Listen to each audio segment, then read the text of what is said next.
Night of the scorpion అనే poem మనల్ని బాగా ఆలోచింపజేస్తుంది. A thought provoking poem written by Nissim Ezekiel. ఈ పోయంకి సంబంధించి మీ ఎగ్జామినేషన్ ఆఫ్ పాయింట్ ఆఫ్ వ్యూలో నేను ద మోస్ట్ ఇంపార్టెంట్ ఎంసీక్యూస్ అంటే మల్టిపుల్ చాయిస్ క్వశ్చన్స్ని ప్రిపేర్ చేశాను. చూద్దామా మరి? Let's get started. Question number 1. In which setting does the poem Night of the Scorpion take place? A. A modern hospital. B. A rural Indian village. C. A busy urban city. D. A desert camp. మరి ఈ poem యొక్క backdrop ఏంటి? ఈ poem ఎక్కడ జరుగుతుంది చెప్పండి? ఎక్కడంటే ఏ rural Indian విలేజ్లో. కాబట్టి B is the right answer. Next question. Who is stung by the scorpion in the poem night of the scorpion? ఈ నైట్ ఆఫ్ ద స్కార్పియన్ అనే పోయంలో ఎవరిని తేలు కుడుతుంది? A. The poet. B. The poet's father. C. The poet's mother. D. The poet's sister. Actually the poet's mother is stung by the scorpion. ఎవరిని తెలుగుతుందంటే poet's మదర్ని. కాబట్టి C is the right answer. Next question. How do the villagers react to the incident? A. They call a doctor. B. They panic and leave. C. They gather and chant prayers. D. They kill the scorpion. Night of the scorpion అనే పోయంలో poets మదర్కి తేలు కుడుతుంది కదా, night only వర్షం పడుతూ ఉంటుంది. ఇంకా ఆ రోజుల్లో దోస్ డేస్ కరెంటు కష్టం, లాంతర్లు దీపాలు వెలిగించుకోవాలి, ఇల్లులు చాలా చిన్నగా ఉంటాయి, థ్యాచ్డ్ హౌసెస్ ఉంటాయి కదా. విలేజ్లో మీకు తెలుసు, ఎవరికైనా ఒకటి ఇంత చిన్న జరిగితే, అది ఆపదని కానీ ఏదైనా సరే జరిగితే మొత్తం అందరూ కూడా గ్యాదర్ అయిపోతారు. అలా మన పోయెట్స్ మదర్కి తేలు కుట్టిందని తెలిసిన తర్వాత విలేజర్స్ అందరూ కూడా గ్యాదర్ అయిపోతారు అన్నమాట. అక్కడికి వర్షం పడుతున్నా సరే మరి అక్కడికి ఆ విలేజర్స్ అందరూ వచ్చి కూడా ఏ విధంగా రియాక్ట్ అవుతారు ఆ ఇన్సిడెంట్కి సంబంధించి అంటే వాళ్ళందరూ కూడా గ్యాదర్ అయిపోయి వాళ్ళు దేవుడిని ప్రార్థిస్తారన్నమాట. కాబట్టి C is the right answer.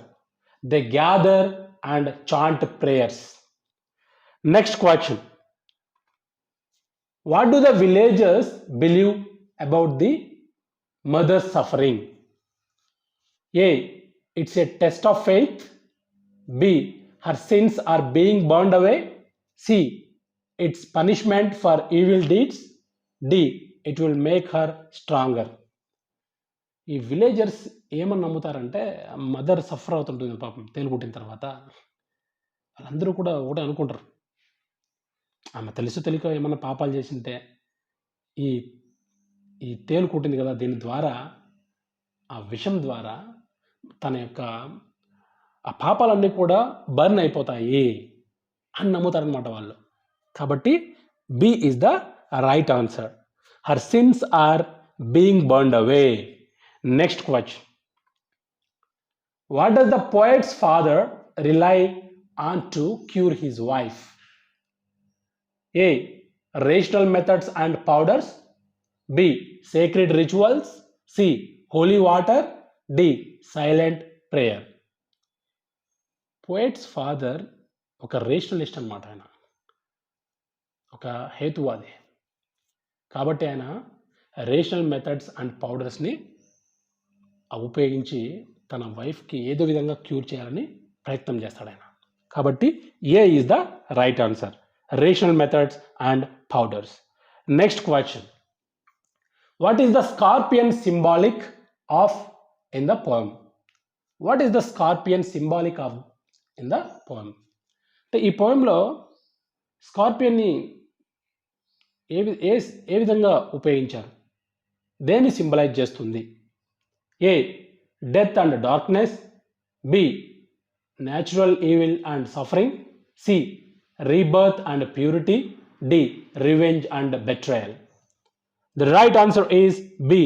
Natural evil and suffering. Next question. Which poetic device is used in the peasants came like swarms of flies? ఇప్పుడు ఈ పర్టికులర్ లైన్ ఉంది కదా ఆ పోయంలో నైట్ ఆఫ్ ద స్కార్పియన్లో, the peasants came like swarms of flies అని. ఇందులో ఏ పొయిటిక్ డివైస్ని యూజ్ చేశాడు poet? A metaphor, B simile, C alliteration, D personification. అక్కడ మీరు లైక్ అనే వర్డ్ని చూడొచ్చు, కాబట్టి సిమిలీని ఉపయోగించాలన్నమాట ఇక్కడ పోయట్. సిమిలీ అనే పోయటిక్ డివైస్ ఇక్కడ ఉపయోగించబడింది. B is the right answer. Next question. What is the structure of the poem night of the scorpion? A rhymed couplets, B blank verse, C free verse, D sonnet form. It is a free verse. C is the right answer. Next question. The phrase parting with his poison reflects what device? Night of the scorpion అనే పోయంలో parting with his poison అనే phrase ఉంది కదా, మరి ఇది దేన్ని reflect చేస్తుంది? A hyperbole, అంటే what device, what poetic device? B metaphor, C personification, D irony. The right answer is personification. Next question. What contrasts are central to the poem? A. Nature versus city, B. Wealth versus poverty, C. Superstition versus rationalism, D. Love versus hate. C is the right answer. Superstition versus rationalism. Next question. What is the mother's final reaction? A. She scolds the villagers, B. She thanks God for saving her, C. She curses the scorpion, D. She expresses gratitude that her children were unharmed. The right answer is D. She expresses gratitude that her children were unharmed. అంటే చూడండి, తల్లి యొక్క ప్రేమ చూడండి. ఇక్కడ ఆమె బాగా ఒక 20 hours suffer అవుతుంది పాపం, తేలు కుట్టిన తర్వాత నొప్పితో, బాధతో.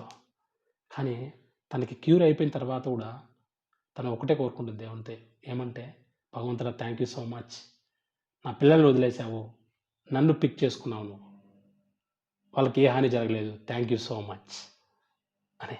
అది that is mother's love. Next question. What emotion dominates the poet's tone? A sarcasm, B reverence, C. reflective irony, D. joyful admiration. C is the right answer. Reflective irony. Next question.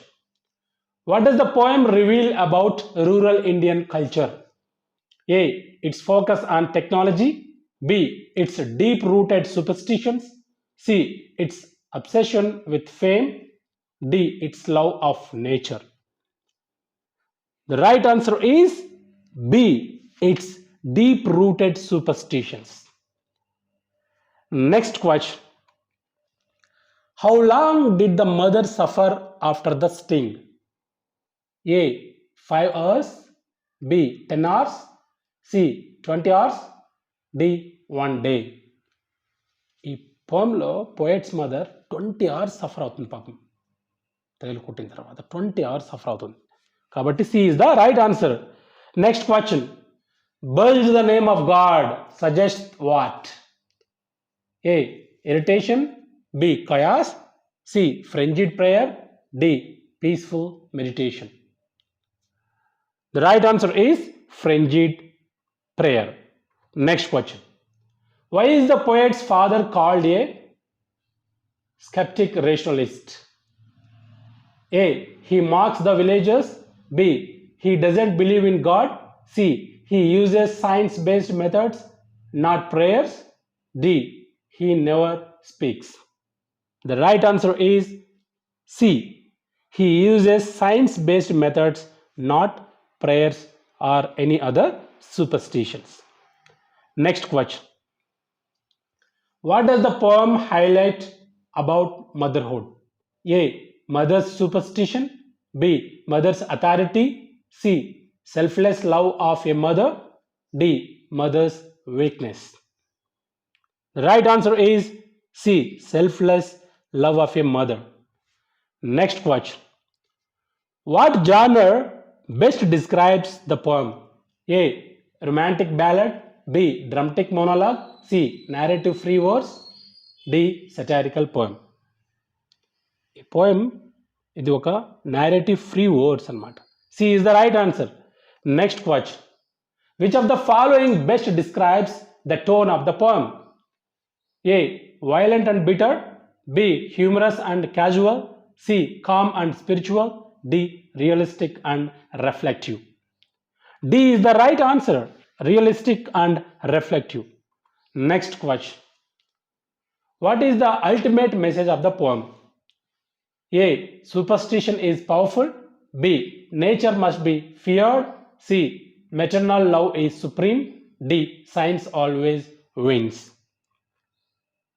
ఈ poem యొక్క ultimate message ఏంటంటే maternal love is supreme. మాతృప్రేమ అనేది supreme, అంతే కదా, తిరగలేదు. ఎందుకంటే mother కోరుకుంటుంది కదా, భగవంతుడా థ్యాంక్ యూ సో మచ్, నువ్వు నన్ను పిక్ చేసుకొని నా పిల్లల్ని వదిలేసావు అంటుంది కదా. కాబట్టి maternal love is supreme. C is the right answer. Thank you so much.